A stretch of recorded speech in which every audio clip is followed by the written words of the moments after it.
les âmes les plus fortes qui endurent les épreuves les plus dures. Voici une citation que j'entends depuis des années maintenant, au fil des épreuves que j'ai endurées. Ça a commencé avec le décès de mon papa il y a 8 ans, et puis comme si toutes les galères qui s'en sont suivies n'étaient pas suffisantes, et bien ma foi, la vie a décidé, une fois de plus, de mettre un petit crochet du droit fin 2024. Ici Julie, proprio à la maison, cavalière et maman. Posez-vous confortablement pour ce nouvel épisode de retour d'Entre Cavalières.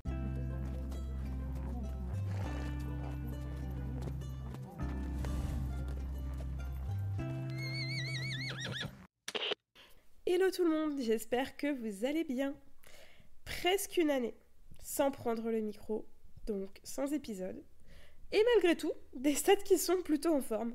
Du coup, je voulais commencer cet épisode de retour avec des remerciements à tous ceux et toutes celles qui sont restés abonnés, qui ont pris du temps sur leur temps personnel pour m'envoyer un ou plusieurs messages pour savoir si tout allait bien, si les podcasts s'arrêtaient définitivement, si j'allais reprendre les réseaux car on va y revenir, mais j'ai stoppé les réseaux fut un temps, et aussi pour écouter tout simplement les anciens épisodes et les commenter. Si je reviens aujourd'hui, c'est que vous vous doutez bien que j'ai l'envie de reprendre ce podcast.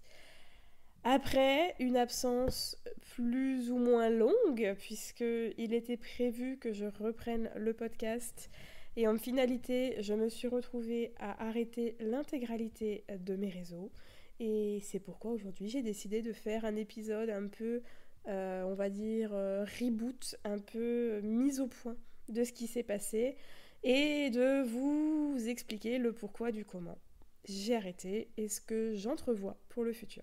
Vous le savez, la vie, elle est tendre avec personne. On a des hauts, on a des bas.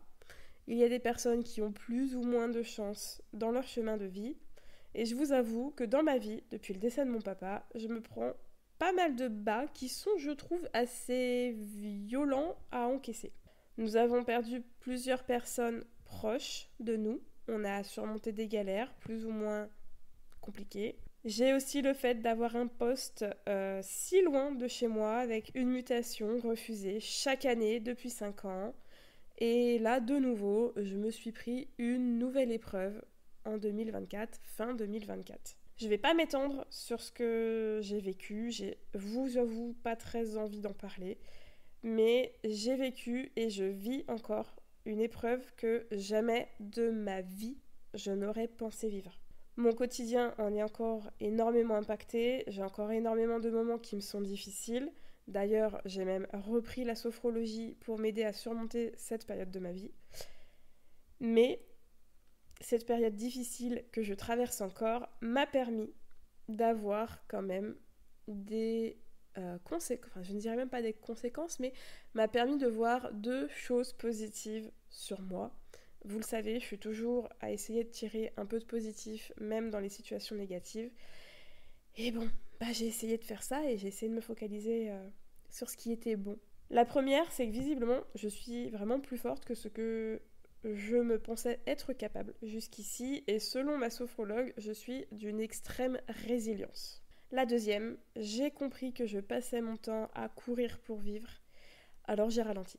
Durant ces mois où je n'ai pas donné de nouvelles sur le podcast, j'en ai donné à travers d'autres réseaux, notamment Instagram, puisque dans un premier temps, quand ça m'est tombé sur le coin de la tête, j'ai arrêté l'intégralité de mes réseaux. Le choc a été tel que j'étais vraiment comme paralysée. Je n'arrivais plus à avancer. J'ai d'ailleurs été arrêtée de force par mon médecin traitant pendant 2 mois avec un traitement pour m'aider puisque je n'arrivais à plus rien. Pour tout vous dire, j'essayais de surmonter psychologiquement, mais 1 semaine après que ça me soit tombé sur le coin de la tronche, mon corps a tout simplement dit non. Non Julie, non stop. Donc tu vas faire un petit malaise et tu vas gentiment aller voir le médecin. Alors je vous avoue que je suis pas d'une nature à m'arrêter. Quand vraiment je suis arrêtée, c'est qu'en général je suis forcée de m'arrêter.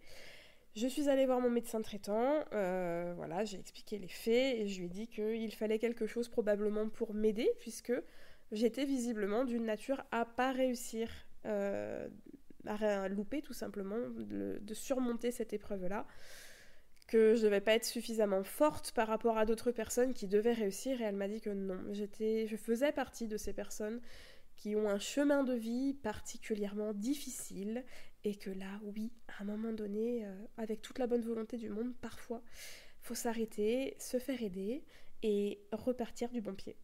J'étais tellement mal à ce moment-là que pour tout vous dire, les besoins vitaux de mon corps avaient disparu.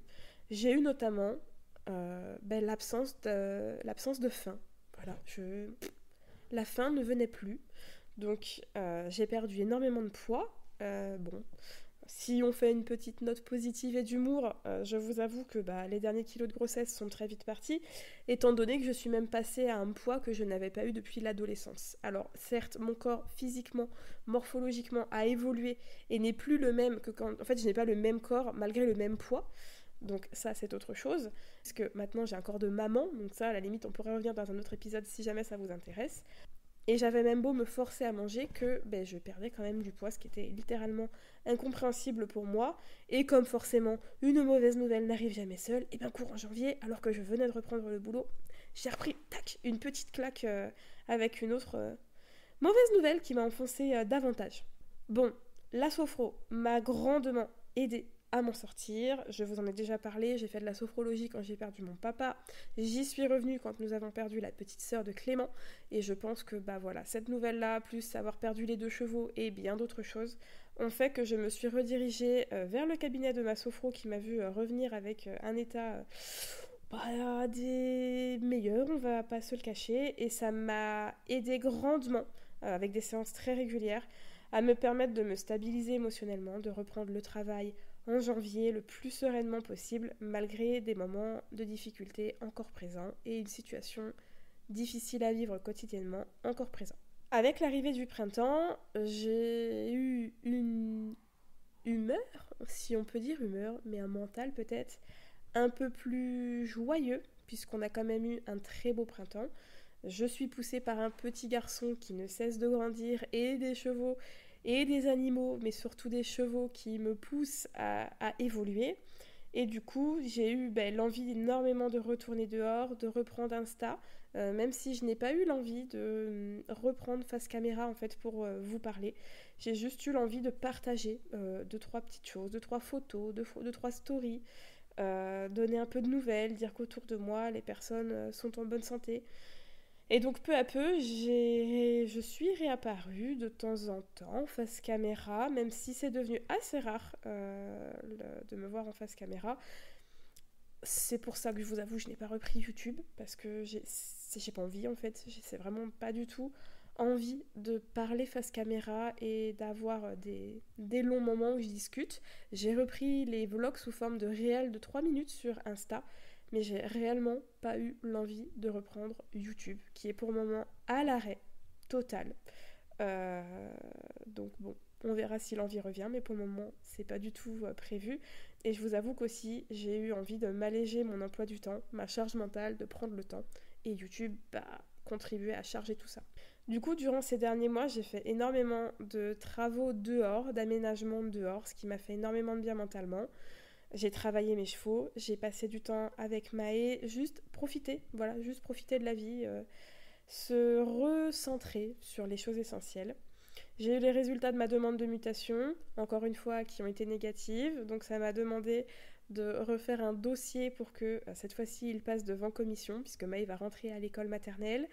Son école est à 1h15 de mon lieu de travail actuel et à 40 minutes du lieu de travail de son papa. Les dérogations sont refusées, donc j'ai fait ce qu'on appelle, pour les connaisseurs, un dossier d'INEA-EXEA. Donc c'est une demande de mutation qui passe cette fois-ci devant commission.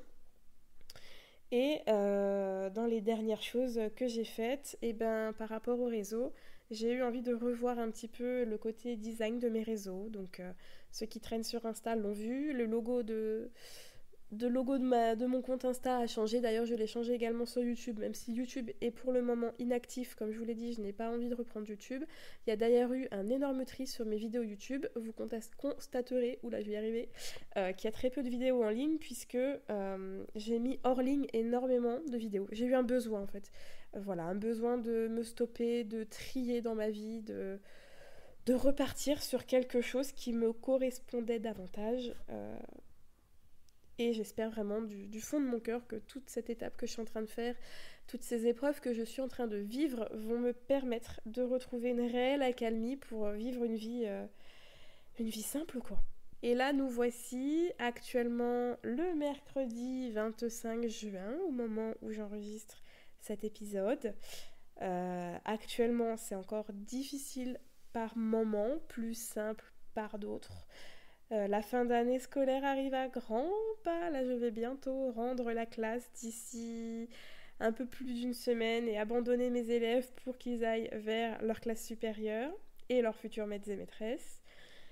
Bah voilà, je vais pas tarder à voir normalement les résultats de cette demande de mutation que j'ai faite, avec pouvoir projeter tout simplement ce qui se passera l'année prochaine pour nous, pour Maë, et puis planifier doucement mon été, entre les chevaux, les travaux de la maison, préparer éventuellement la rentrée en fonction des résultats que nous aurons eus, et surtout je redécouvre l'envie de vous parler ici en format podcast sur Entre Cavalières. Alors du coup, me revoici. C'est pas un épisode qui est très très long, vraiment j'ai pas envie de m'étaler, j'ai juste envie de faire un petit regroupement de tout ce qui a pu se passer sur cette année et le pourquoi du comment. J'ai disparu des réseaux, pourquoi du comment, il n'y a plus YouTube. J'espère que ça donnera matière à réponse pour beaucoup, même si je suis très évasive dans ce que je vous explique. Encore une fois, je voulais vraiment remercier tous ceux qui ont pris le temps de m'envoyer des petits mots, de m'écrire des commentaires pour avoir des nouvelles. J'ai vraiment eu un besoin de prendre du recul, donc je suis désolée si je n'ai pas toujours répondu parce que normalement je suis vraiment plutôt assidue et je réponds quand même pas mal à vos messages et à vos commentaires. Et pour ce podcast, écoutez ma foi, on va voir vers quoi on va. Je ne sais pas la fréquence à laquelle je vais publier, je ne sais pas les sujets que je vais publier. D'ailleurs, écrivez-moi pour me dire ce que vous aimeriez entendre dans les prochains épisodes, ou même si vous avez des questions sur des sujets que j'ai omis dans cet épisode. N'hésitez pas à le faire donc du coup soit dans l'espace commentaire sous cet épisode-là, soit via notre compte Instagram, tout simplement, Carnet d'une Cavalière, où vous pourrez également nous suivre au quotidien parce qu'il y a pas mal de choses qui se passent au niveau des chevaux. Et même si actuellement j'ai un peu allégé les stories parce que la fin d'année en tant que maîtresse est très très très chargée, et bien quand les vacances vont arriver, nous allons revenir également. Et je crois que j'ai fait le tour sur ce que j'avais envie de vous dire. Pour ceux qui sont arrivés jusque-là, merci beaucoup d'avoir écouté cet épisode jusqu'à la fin. On se retrouve très prochainement dans un épisode qui arrivera en fonction peut-être des demandes que vous avez, ou peut-être en fonction d'un épisode qui est en train de mûrir dans le fin fond de ma tête et dans mon bloc-notes de téléphone. Et en attendant, prenez soin de vous. Une caresse à tous les poilus qui vous accompagnent au quotidien. Et je vous dis à très bientôt.